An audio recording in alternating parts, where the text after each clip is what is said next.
Welcome to Supply Chain Optimizers, a show about innovators and operators and the optimizations they've implemented in the real world. I'm Diego Solorzano, and today we bring you a conversation with Carlos Armando Zetina. Carlos is an expert in optimization with a PhD in industrial engineering from Concordia University. He's been a lecturer at HEC Montreal and most recently has taken his knowledge from academia to tackle real-world problems with one of the largest companies and supply chains in the world, Amazon.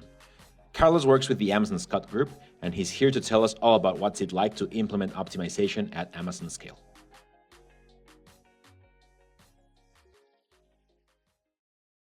Went from a very quantitative background into logistics and optimization. So tell me a little bit about that journey. I took the first simulation class and it seemed very interesting because we were simulating what a factory does. My focus for my thesis was optimization. How do you build the infrastructure? How can you incorporate the influence that changing a network topology, how people do business differently? What does Amazon Scott do? Strategy influences the way you implement or the way you optimize at an operational level.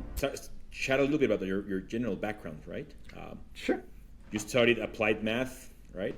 Yeah. And you did your PhD and went from a very quantitative background into logistics and optimization. So tell me a little bit about that journey. Yeah, sure. So when I was starting to look into an undergrad degree, I honestly wasn't sure what to do. I was always good at math, and so I decided to just pursue applied math.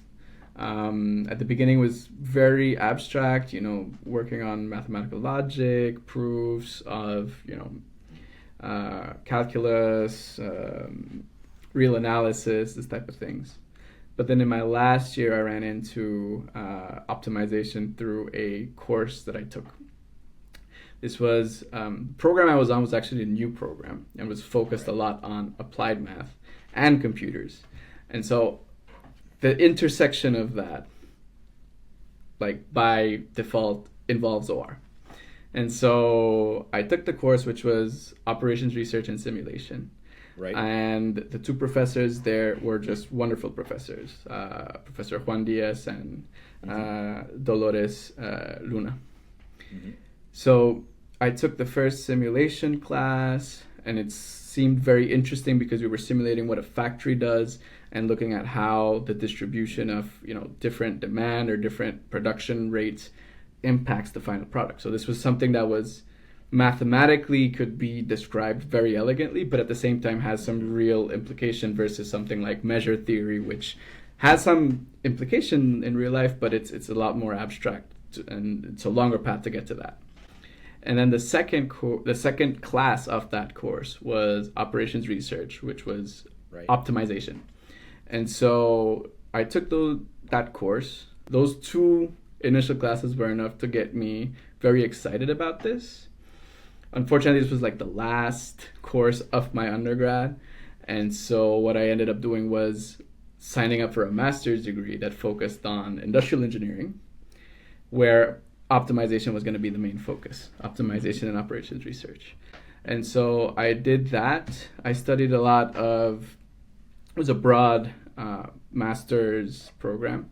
So you study experimental design, statistical quality, many of these other topics that are kind of adjacent to OR. And my focus for my thesis was optimization in semi-infinite programming, which essentially can be used right now as a way to optimize under uncertainty. It is a very different way. It's a very abstract way to do it, but essentially it's used for that.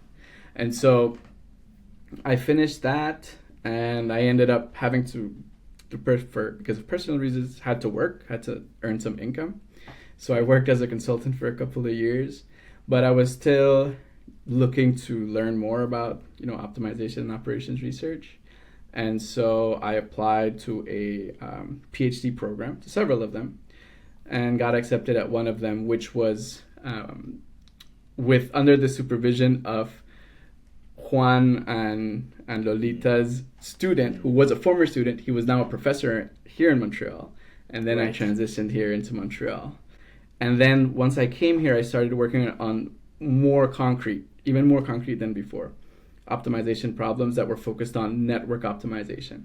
So then these essential questions came about of, okay, given that you have demand at these points in a network, how do you build the infrastructure so that you can balance both fixed costs of setting up that network and operational costs of operating that network with the demand that you have there?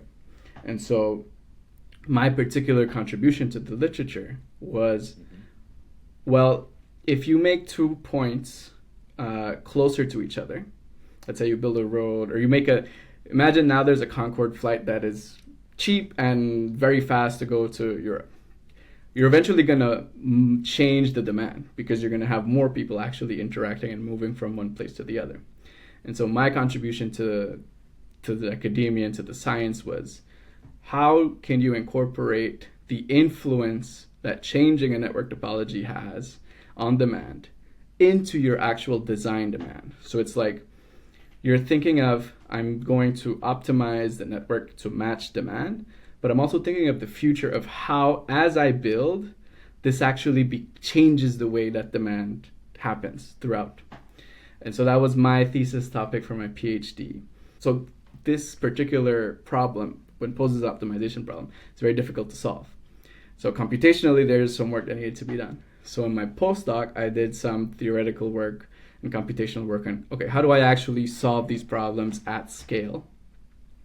And we did some interesting articles on that. And once we finished that, I was kind of hoping to get more hands-on and actually implement things. And so my postdoc supervisor, Professor Andrea Lodi, he had started this company called Ivado Labs.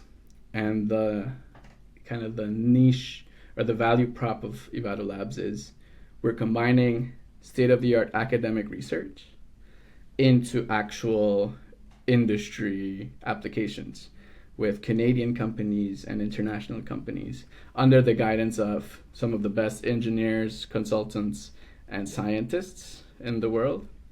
And so I went into that company and immediately started working on some interesting supply chain projects, some routing, some scheduling, some promotion planning, all these types of kind of applications.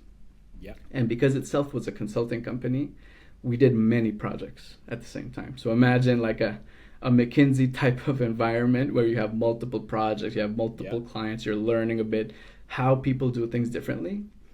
And so that's kind of where I would say rounded up my entire training, because now you have the business side. You see how people do business differently, how they make, how they add value in different ways, how they have different strategies. So there are a couple companies where they have somewhat the same product, but their strategy to approaching it is different, and that has big implications in how you want to optimize and how you actually want to implement these things. And so I did that for a couple of years. It was, quite the educational journey, right? Yeah. Like your PhD, your postdoc, then starting to get some industry experience through this consulting company, right? Ivado Labs. Yep. And eventually, you find yourself in the Amazon Scott group, right? Yeah. So first question there, in your own words, right? What does Amazon Scott do? So Scott is a group of scientists, engineers, and product managers that are working on the state-of-the-art, end-to-end, hands-off-the-wheel supply chain. So Amazon sells millions of different articles online, and it's impossible for that to go through some manual process. It would be way too slow. It would lead to inefficiencies. And so the idea behind Amazon Scott is this is an organization where there are certain functions of each organization within Scott that they own. So ownership is a big thing at Amazon, so that they own. But that includes ensuring that whatever new things that are rolled out within each org are in coordination with all the other orgs and their own strategy. So there has to be a lot of consensus. And so I would say Scott is kind of like an ensemble of separate orgs working together to build a hands-off-the-wheel, scalable supply chain system that is essentially working throughout the entire world. This is a fascinating topic, and I want to dive a bit deeper on those three concepts, right? Or those two concepts: hands-off-the-wheel optimization to build a scalable supply chain operation, right? Let's take hands off the wheel. What does hands off the wheel mean in this concept, right? Like, because the way I understand it, right, when I hear you talking about it, I just immediately say, well, there's no human being making a decision on Amazon's supply chain strategy, right? Is that what it means? Not necessarily. So the way it works is, so we go back to kind of what I mentioned in my consulting experiences. Strategy influences the way you implement or the way you optimize at an operational level. And so a lot of things that happen within Scott is that there are strategic level decisions that need to be made. We use, we use a lot of analytics tools for that. We use optimization models for that. We use simulation models for that. These are long-term decisions, like these are long horizons, right? So we have to make, analytic decisions. You have to measure the risk. And at that point, there is still some human involved because this is something that will require a lot of CapEx. You have to run multiple scenarios. And so there is still a human in the loop at a strategic level because this is the strategy that you're going to decide on. You have what's called a 3-year vision. You build on that. You align with other stakeholders on that. And then from there, you take it to the next level, which are the tactical and the operational level. At the tactical and operational level, there is where you can think of like less manual interference. There still are manual overrides, and these are important to have them in the case of, things that aren't already going crazy. Exactly. Or things that happen that, the world changes. COVID happened. These type of things, you need to create those, think of it as manual overrides that allow people to leverage information that the system doesn't have, because there's no system that will have everything, and there's a lot of information that humans are exposed to through reading the news or having their contacts in other places, and that information is valuable. And Scott's hands off the wheel doesn't mean that we don't have any humans involved. The idea is that humans are contributing in the niche part, which is information that isn't living in the system, and they modify, the necessary inputs for the algorithms that calculate it to have the most up-to-date information. Now for the concept of scalable supply chain, right, or a scalable supply chain system. What does that mean at Amazon scale, right? Famously, maybe one of the biggest, if not the biggest, operation in the world. Yeah. Right. What does that mean? So, supply chain is huge, and then it involves everything from pricing to demand forecasting to buying to all the way to routing, all these components. Now the question about scalable is, all these things require some computational effort, and they also need to be visited or viewed or validated by some other process or other human or whatever. So the question becomes, how do you decompose this large supply chain problem in such a way that they're independent, but at the same time they communicate and can exchange information? So scalability comes with that. From an computational infrastructure point, you also want to be able to scale horizontally. So I replicate this algorithm, create a new server, I can run it again. If I have a huge volume, I need to be able to replicate the same process on multiple servers so that this can run within a reasonable time. And at a higher level in terms of design, you have to think about how do you decompose these decisions in such a way that maybe you pre-compute some information. Let's say you're thinking about network topology and you need to think about how to consolidate or aggregate demand because you don't want to go as fine-grained as possible. So how do you aggregate and disaggregate information in a pre-compute process so that when you actually need to make those decisions, and those are need to be done fast, then you are already pre-computed all the necessary information. You don't have to compute that on the fly. And then those decisions are made almost instantaneously so that the supply chain isn't interrupted. So seconds count in some processes. For others, you can take strategic decisions where there are a lot of human involved. Those, you can take your time in terms of compute. But knowing where you want to invest, speed versus, more strategic long-term view, that's where a lot of the trade-offs that are important happen. So a lot of the times you end up even shifting the design because scalability that you had before is now different because of some other consideration that you want in your supply chain. And so these things are moving parts. They consistently change. But the whole goal of scalability is that you are able to make the decisions and the speed that you need to make those decisions. Your career is a great balance of academia and operation, as you've mentioned, right? How can academia help supply chain operators, and what's the divide, right? Like one of the things that constantly frustrate me about this space is there seems to be a lot of literature on operations research, on optimization particularly, but then I don't see much of it applied in real life. And so I don't know if that's just my perception, if there is a real divide, a real gap that academics such as yourself really talk about and mention. So I guess the question there is there a gap? And if so, how can academia help supply chain operators? So I think there is a gap. And I think the reason for that is that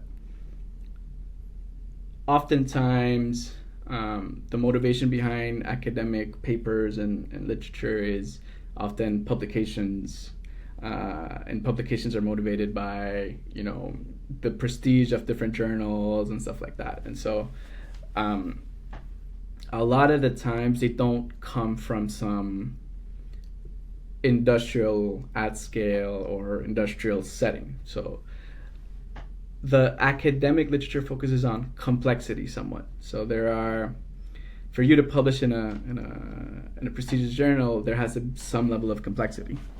In reality, things are a lot simpler, and you actually need to remove complexity so that can actually be operationalized. So there's a rule I have. It's that if it takes me more than 5 minutes to explain the logic of an algorithm or a model, then it is too complex to actually be implemented. They should look to simplify, because the more complex something is and the more you treat it like a black box, the less people are going to trust it and the less people are actually going to use it. And so simpler policies that have a significant impact are much more important than complex policies that might, get you big impact, but because they're so complex, it's going to be hard for people to trust it. There's a key element here, because at the end of the day, this is all through people. And also, you yourself will have some trouble troubleshooting it, because systems break, things change. In an ideal world where nothing changes, these complex solutions will be like a one and done. But in the reality is that the world changes, demand changes, conditions change, economies change. And so the simpler you build your tooling and your algorithms, the easier it is for you to adjust to them. Whereas if you're looking for like an all-powerful complex solution, this becomes very difficult to actually change and modify with the changing world. So looking back specifically now into your Amazon experience and talking about your principle on if it takes more than 5 minutes to explain, then it's too complex. What would you recommend to companies trying to implement some optimizations a la Amazon Scott, right? What should they take into account? Where should they start, right? Are there any set of guiding principles that you would think of approaching problems with? Yeah, no, that's a great question. And I think over the years, I've been shaping this opinion. If you had asked me this question maybe a year ago, I would have had a different perspective. But as, you grow, the world turns, you're exposed to new things, you realize, there are other components that you didn't, realize were important. And maybe for a year from now, there are going to be other things that I see as important. But to the question that you mentioned, I think having a holistic view is key. And from my experience during the consulting years, a lot of the times companies say, I have this problem. I want you to solve this problem for me. But in reality, there's a lot more to it than that. Most decision points are dependent on other decision points. And then altogether, those decision points make the company's bottom line or top line grow. So you have to look at it in conjunction in terms of all these decision points, all this information, how does it play well together? And important to that is, what are the levers that this company has, that my company has, to actually move things one way or the other? I'll give you a classic example. A lot of companies complain that they would like to improve their forecasting abilities, right? So that they're seldom out of stock, and they hold as minimal inventory as necessary. But there's a component to that is actually a lever, which is actually the price. So if you sell an item at a higher rate, you're going to influence the demand that you have for it. If you sell it at a lower cost, at a lower price, then you are going to increment that demand for it. And so recognizing those types of levers beforehand and thinking about what I would call as a holistic strategy for what you want to focus on, where your value add is, I think that is the most important first step in whenever you want to optimize some supply chain. Because solving each small problem is only going to get you so far. You need to take a 400-foot view, look at everything in conjunction. What are the levers I have? And where strategy goes is, what levers I want to pull? What levers can I pull? And then from there, you build the components or modify the components of the decision points that you want to have the levers on.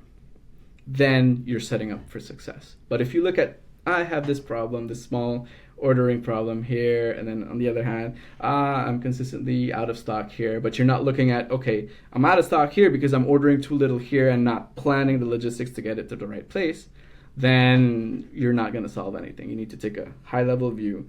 What are the levers I have? Recognizing the decision points where you can actually change those levers, implement the necessary modules there, and then once that's done, monitor and track. And again, this is a consistent process, never-ending process. It's not one and done.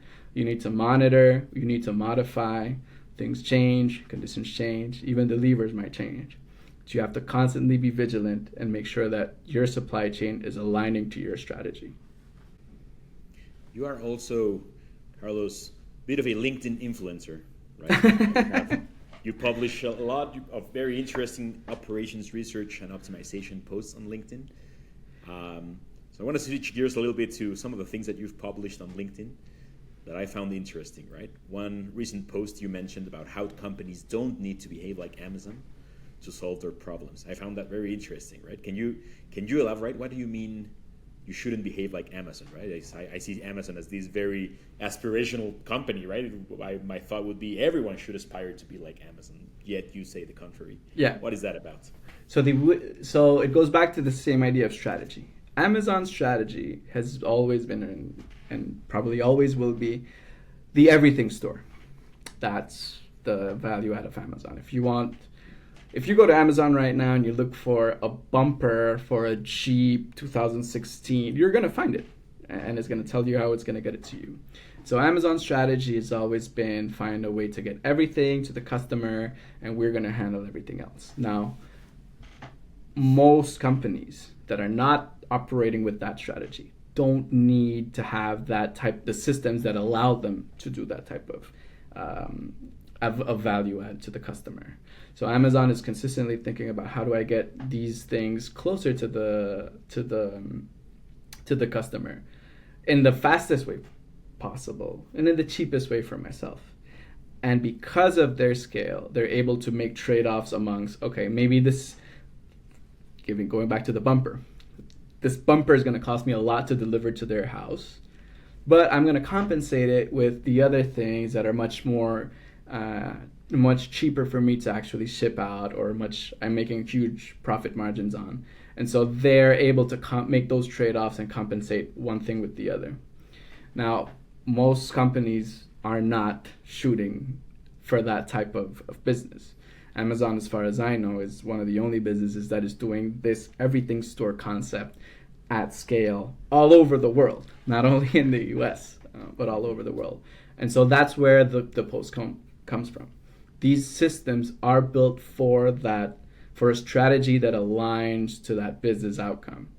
Other companies don't necessarily need that type of heavy lifting or that type of system, or they're not following that type of strategy. They're a lot more niche, or they're a lot more location based. So the customers are going to their brick and mortar stores, or they even have a smaller radius. The everything store for everywhere in the world, and eventually probably in space, is probably not the strategy for everyone. A few other posts you made recently. This one is from August last year. This one is actually your most popular post ever, right? It says, the first mental barrier to overcome when applying optimization in the industry is that no one cares about the optimality gap. This makes sense, and here's my take on why.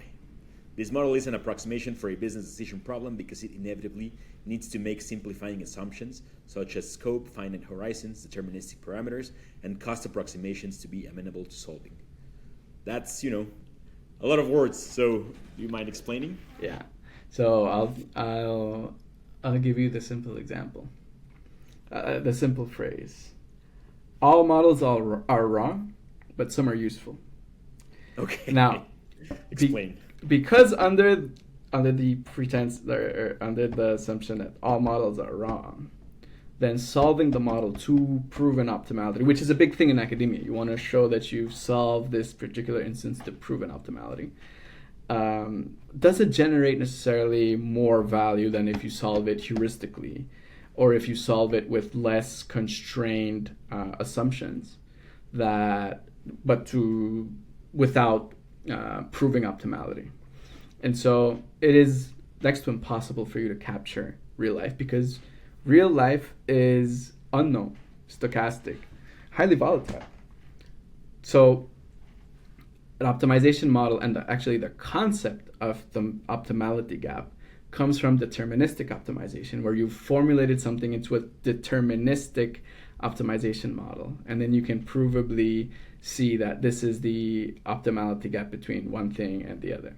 There are other methods in stochastic programming like SAA that do something similar in a stochastic setting, but even then, it's very unlikely that you're capturing all the scenarios possible in that SAA methodology.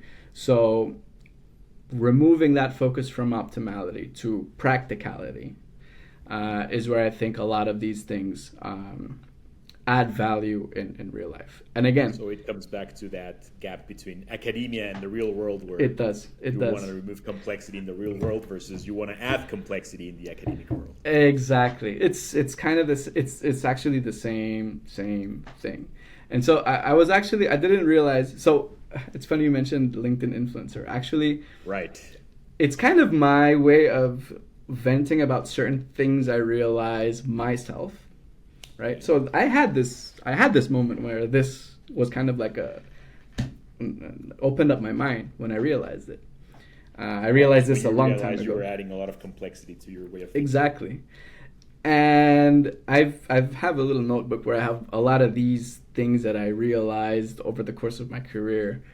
And I figured, I often, people reach out to me on LinkedIn to ask me like, hey, what would be something interesting to do on this side? I'm working in this type of logistics, do you have any recommendations? And I often have like little insights. This was one of them. I've written these down throughout my career, and I figured LinkedIn might be a platform to share this with other people so that other people are aware, because I feel there's some sort of shame in admitting like, you were wrong for a while and now you're realizing something else.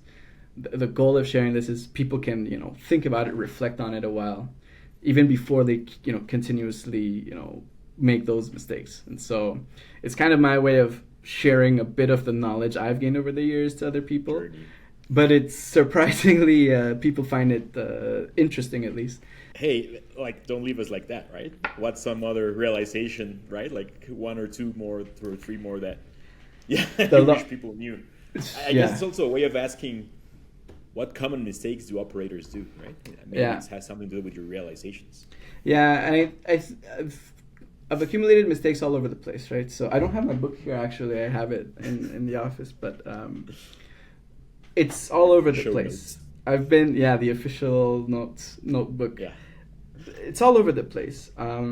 Lately, I've been seeing some things in terms of they're not even algorithmically, and like it's not even in algorithmics.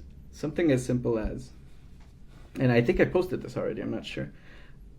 So one of the things that people or companies don't realize is super valuable is knowing when a customer came in and he didn't have what they wanted. So there's a bakery that I love. So I lived in Mexico for a while, and I love pan de muerto. It is like my weakness for like since I tasted it the first time. But there's this bakery. So I live in Montreal. There's not many Mexican bakeries around, but there's this one that is like makes the best pan de muerto. But it's kind of like up to chance if you get there and they still have pan de muerto. And so I had been chasing this place for like at least 3 times. I went, they didn't have, they tell me come back in 40 minutes. But I live far away from that place. So I'm not going to wait 40 minutes. And so I realized that at no point in time, they're actually recording this information. Someone came in, asked for something very particular, and we didn't have it. What would you do with that information? Well, you can actually rethink of how you're operating or how they're baking. So they obviously have limited space in their ovens. There's obviously some preparation time for all these things. And they believe there is some schedule that is the right schedule that they should follow. If they had this information about the lost demand, then they would be able to modify that information, that process, so that they actually produce more of the things that, a pan de muerto, I don't want to tell you how much it costs, but it's significantly more expensive than what you would pay for it in Mexico. This is a high margin item. Yeah. And so if they had this information, they would be able to modify their process so that they're actually making more money based on the items that are of higher profit value for them. And so a lot of, just like the little bakery, a lot of companies don't track this information. Instead, they rely on their forecast which uses essentially historical sales transactions. They rely on their forecast to kind of de-bias this information, because all that sales information is biased by what you have in stock. And so they rely on a complicated, it's not a simple process to de-bias these forecasts. The simplest solution, at least for the bakery, would be track every time someone came in, ask for something, you didn't have it. Fascinating. Hey, give us another one. Another realization. So another one is, and I think more people are catching on to this one probably, and we spoke about this before, is there is a lot of things you can influence with the price. And so even just promotion pricing, or even just setting the right retail price, plays a huge factor, not only in the sales you'll have, but also how you can manage inventory. That's why, for example, you see sometimes offers from Amazon and other retailers like 20% discount. These are overstocked items, so you can more efficiently deal with these types of inventory fluctuations, because maybe there was some other mistake or you had some other forecast information. But you can actually influence the way these items are consumed by adjusting the price. And so I feel there could be better integration of price sensitivity within forecasting itself. I don't think, in general terms, I believe forecasts don't have dependency on the price itself over time. It's just kind of like, this is the forecast for this SKU, and you buy to that, etc. But there is that component of like the strategy of, this is a lever that you can pull. How do you want to pull? What's the scenario of, you increase the price and then decrease it, or you keep it steady? that factor makes a difference, because again, everything is connected, everything plays with, interplays with each other, and that is, if you want it to be, that is a lever that you can, essentially pull as part of your strategy. So that's another gem. Yeah. And as we, reach the end of our chat here, a few rapid fire questions, right? Sure. What's your favorite thing that you read about supply chain in 2024, right? Something that maybe you read that you thought, oh, everyone in supply chain should read this. That's a good one. I've been reading a lot of business books lately. There's a recent book called Winner Sells All. I don't know if you... Winner Sells All? Yeah, it's essentially kind of a history of Amazon and Walmart going at each other's throats. There were some interesting insights within that book that, again, it goes back to strategy. Amazon's strategy has always been the everything store, hands off the wheel, scaling, using the internet. And so it's interesting to see. I'm not going to give too many details about it because, it'd be interesting for you to read the book. People to read it. Exactly. Also, I have like the memory of a mouse. So if I pick up the book, I touch it and I immediately get the insights again. But if I don't, it's not fully fresh. But the strategy that you decide on makes a big difference. And so the way that they went at each other, essentially, was, you can think of it as non-overlapping in some sense, because they had some levers that they can pull, Amazon had some other levers that they could pull, and their strategies were different. But it was interesting to see how the consumers reacted to that. And that is something you really can't predict, right? And so it ends up being kind of a decision of how much do you trust your strategy. And that's where tools and optimization and simulation and analytics come into place when you're building the strategy. Again, why strategy is important. Having this information, having the right models that are capturing as much of the right trade-offs as you have as possible in your supply chain are going to let you have that confidence in yourself. So building robustness into your strategic decision making is essential, especially when you're facing on a behemoth such as Walmart.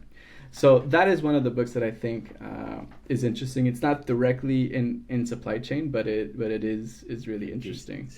In a technical note, from a technical note, I read Michael Watson, Sarah Horman, Pete Cacioppi's book called Supply Chain Network Design. It's a green book, and they spoke it's an interesting book. It's more for an undergrad, but if you ever have the time, do get it. It is a very interesting book in terms of supply chain network design. And there was one thing that was really interesting that a lot of people don't realize is that the typical, I believe it's called greenfield analysis, where you have certain points of demand and you're trying to locate where should I put a warehouse to have this demand, right?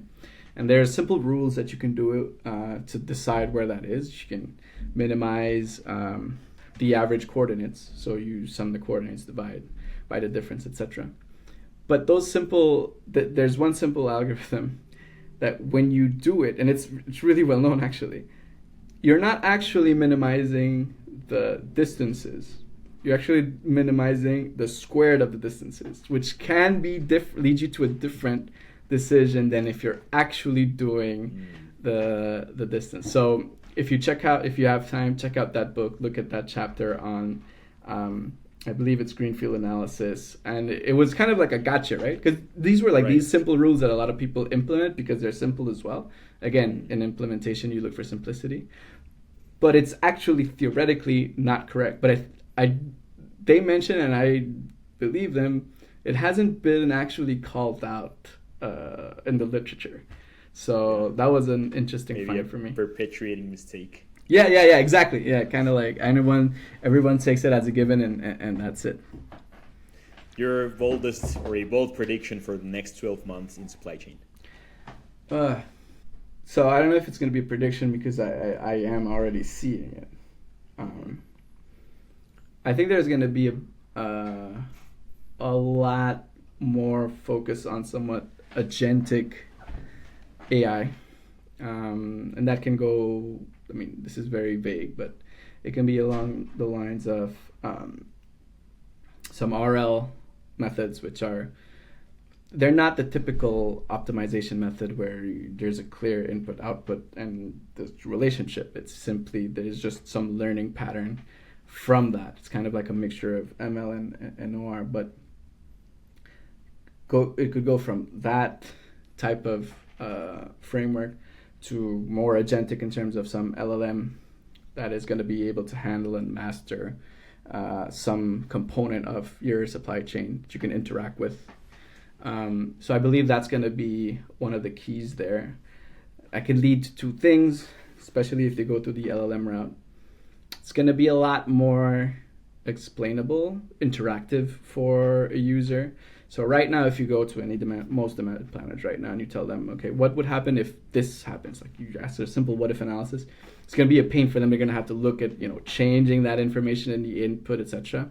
I believe in 2024, we're going to see that part abstracted out. There's going to be an agent that does these types of analysis for them and then produces the report, and then the end user, analyzes and cross-checks, because these LLMs are not 100%. In general, they're like around 70% unless you do something specific for your use case to actually get to that, closer to that 100%. But I think it's going to be more of an interaction of that sense. Like they won't have to do as much technical work to get into something to make those changes. And they'll just be more of a revisions and editing type of setup. Fascinating. I look forward to that as well. Yeah. Carlos, thank you so much for being with us today. Thank you so much, Diego. And until next time. Till next time. Have a good one.